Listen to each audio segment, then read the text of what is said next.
Hello, welcome ഉണ്ട് കേട്ടോ. ഇതൊക്കെ ഒന്ന് ചെയ്ത് സഹായിക്കണം. ഇതുപോലുള്ള അപ്പങ്ങൾ എങ്ങനെയാ ചുടുന്നതെന്ന് പറഞ്ഞുതരാം. ഇന്ന് നമുക്ക് സോഡാപ്പൊടിയോ ഈസ്റ്റോ ഒന്നുമില്ലാതെ സോഫ്റ്റ് ആയിട്ട് എങ്ങനെ അപ്പം ചുടാന്നാണ് കാണിക്കാൻ പോകുന്നത്.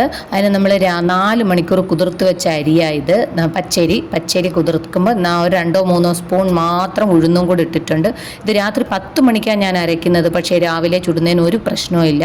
ഈ അരി ആദ്യം ഞാനങ്ങ് അരച്ചു മാറ്റിയതിന് ശേഷം ചോറും കുറച്ച് തേങ്ങയും കൂടെ അരയ്ക്കുന്നുണ്ട്. ഈ വെള്ളം എന്തുവാണെന്ന് ഞാൻ ഇപ്പോൾ കാണിച്ചു തരാം. ഈ വെള്ളം നമ്മൾ രാവിലെ ഞാൻ പൊട്ടിച്ചു വെച്ച തേങ്ങാ വെള്ളമാണ്. രാവിലെ മാത്രമല്ല, ഇന്നലെ ഞാൻ ഇതിൽ വെള്ളം കുറവായതുകൊണ്ട് ഇന്നലത്തെ വെള്ളവും കൂടെ ഞാൻ അങ്ങനെ 2 ദിവസത്തെ വെള്ളം ഞാൻ ഫ്രിഡ്ജിൽ വെച്ചിട്ടുണ്ടായിരുന്നു. ആ വെള്ളവും കൂടെ ചേർത്ത് അരച്ച് വെച്ചത്. അരയ്ക്കുമ്പോൾ 1 സ്പൂൺ പഞ്ചസാരയും കൂടി ഇടുന്നുണ്ട്. അതിനുശേഷം അതും കൂടി അരച്ചതും കൂടെ ചേർത്ത് നന്നായിട്ട് കൈ കഴുകാൻ മറക്കരുത്. കൈ കഴുകിയിട്ട് നന്നായിട്ട് അങ്ങ് കലക്കണം. കലക്കി മിക്സ് ചെയ്ത് കൈവച്ച് തന്നെ ഇളക്കിക്കും. എന്നിട്ട് നമ്മൾ അടച്ചു വെച്ച് രാവിലെ നോക്കുമ്പോൾ പതഞ്ഞ് പൊങ്ങി സോപ്പും പത പോലെ കിടക്കുന്ന ഈ മാവ് കണ്ടോ? ഇനി എന്തിന് സോഡാപ്പൊടി ഈസ്റ്റ് ഇതൊന്നും വേണ്ട, അങ്ങ് ഉപ്പ് ഇട്ട് അങ്ങ് ചുട്ടെടുത്താൽ മതി. എനിക്ക് ഇത്രയും മാവ് വേണ്ടാത്തതുകൊണ്ട് ഞാൻ കുറച്ചങ്ങ് മാറ്റുന്നുണ്ട്. വേണ്ടുന്നതിന് മാത്രമേ ഉപ്പിടുന്നുള്ളൂ. അങ്ങനെ ചെയ്യാവൂ. ഫ്രിഡ്ജിൽ വെക്കാൻ പോകുന്നതിന് എല്ലാം കൂടെ വാരിയിട്ട് അങ്ങ് ഇളക്കി വെച്ചാൽ പിന്നെ പിറ്റേന്ന് ഉണ്ടാക്കുമ്പോൾ ഒരു ചന്തവും കാണത്തില്ല, കല്ല് പോലിരിക്കും. അതുകൊണ്ട് നമ്മൾ ആവശ്യമുള്ളതിന് മാത്രം ഉപ്പിട്ട് വളരെ മിതത്തിലൊന്നും കലക്കുക. ഒരു ശത്രുതയും അതിനോട് കാണിക്കരുത്. വളരെ സോഫ്റ്റായിട്ട് കലക്കി എടുക്കാം. ഈ അപ്പത്തിൻ്റെയും ദോശയുടെയും മാവിലും ഒക്കെ ഇളക്കുന്നതിലും ഉണ്ട് കേട്ടോ കാര്യം.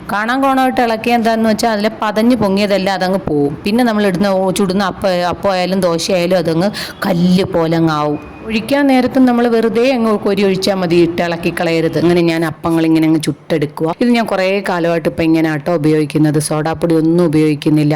പിന്നെ നേരം കിട്ടുന്നില്ല, അരിവെള്ളത്തിയുടെ സമയം കിട്ടിയില്ല എന്നുണ്ടെങ്കിൽ മാത്രമേ ഉള്ളൂ കുറച്ച് അപ്പഴരച്ച് കുറച്ച് ഈസ്റ്റും ചേർത്ത് ഉണ്ടാക്കൽ. അല്ലാതെ സോഡാപ്പൊടി ഉപയോഗിച്ചിട്ട് കുറേ നാളായി.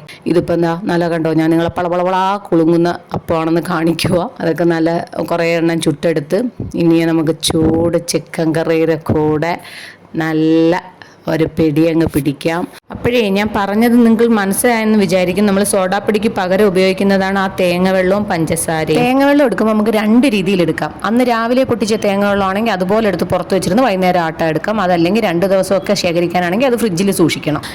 അപ്പോൾ ഇത്രയേ ഉള്ളൂ. ഇതെന്തായാലും സൂപ്പർ അല്ലാത്തതൊന്നും ഞാൻ കാണിച്ചിട്ട് വെറുതെ പറയില്ല. Okay, bye, see U.